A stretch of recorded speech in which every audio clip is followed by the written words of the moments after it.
ছাতিয়ে বৰষুণ ৰখাব নোৱাৰে, কিন্তু বৰষুণত থিয় হোৱাৰ সাহস দিয়ে। সেইদৰে আত্মবিশ্বাসে সফল হোৱাটো নিশ্চিত নকৰে, কিন্তু জীৱন যুঁজত যুঁজাৰ প্ৰেৰণা অৱশ্যে দিয়ে। পোহৰে একোকে নকয়, কিন্তু ইয়াৰ উজ্জ্বলতাই পৰিচয় দিয়ে।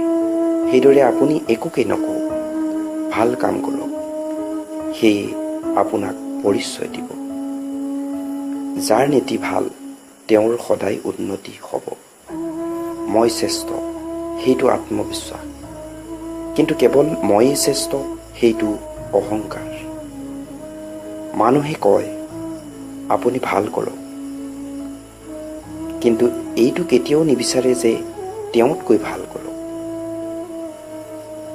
2 হাতেৰে 50জন মানুহক মাৰিব নোৱাৰি, কিন্তু 2 হাত জোৰ কৰি লাখ মানুহৰ মন জিনিব পাৰি। কোন মানুহ আপোনাৰ ওচৰত 3টা কাৰণত আহে: অভাৱত, ভাৱত, প্ৰভাৱত।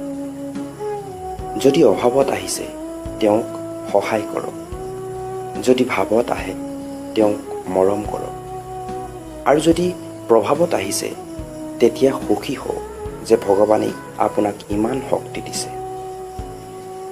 জীৱনত খালী পেটে আৰু খালী জেপে যিখিনি শিকায়, সেয়া কোনো বিশ্ববিদ্যালয় বা শিক্ষকে শিকাব নোৱাৰে। জীৱনত কাৰোবাক সুখী কৰাৰ সুবিধা পালে নিশ্চয় কৰিব, কাৰণ এই সুবিধা খুব কম সংখ্যকে পায়। ইমানবোৰ জীৱৰ ভিতৰত কেৱল মানুহেই ধন উপাৰ্জন কৰে, কিন্তু কোনো জীৱ ভোকত নমৰে, আৰু মানুহৰ কেতিয়াও পেট নভৰে। দৌৰত দৌৰা ঘূৰাই এইটোও নেজানে যে জিকা কাক কয়। সি কেৱল মালিকে দিয়া কষ্টৰ ফলতহে দৌৰে। সেয়ে আপোনাৰ জীৱনত যদি কেতিয়াবা কষ্ট আহে, তেতিয়া ভাবিব যে ভগৱানে আপোনাক জিকাব বিচাৰিছে। যিখিনিৰ পৰা আমাৰ স্বাৰ্থ শেষ হয়, তাৰ পৰা মানৱীয়তা আৰম্ভ হয়।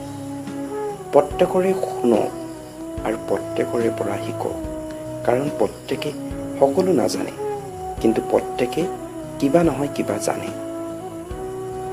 সম্পৰ্ক যদি মনৰ মিলনেৰে হয়, তেতিয়া ছিঙা অসম্ভৱ, কিন্তু যদি স্বাৰ্থত হয়, সেয়া দীৰ্ঘস্থায়ী হোৱাটো অসম্ভৱ। আপোনাৰ সৰলতাক যদি কোনোবাই দুৰ্বলতা বুলি ভাবে, সেয়া তেওঁৰ সমস্যা। শ্ৰদ্ধাই জীৱন দিয়ে, নম্ৰতাই মান দিয়ে, আৰু যোগ্যতাই স্থান দিয়ে। আৰু যদি তিনিওটা একেলগ হয়, তেতিয়া মানুহক সকলোতে সন্মান দিয়ে।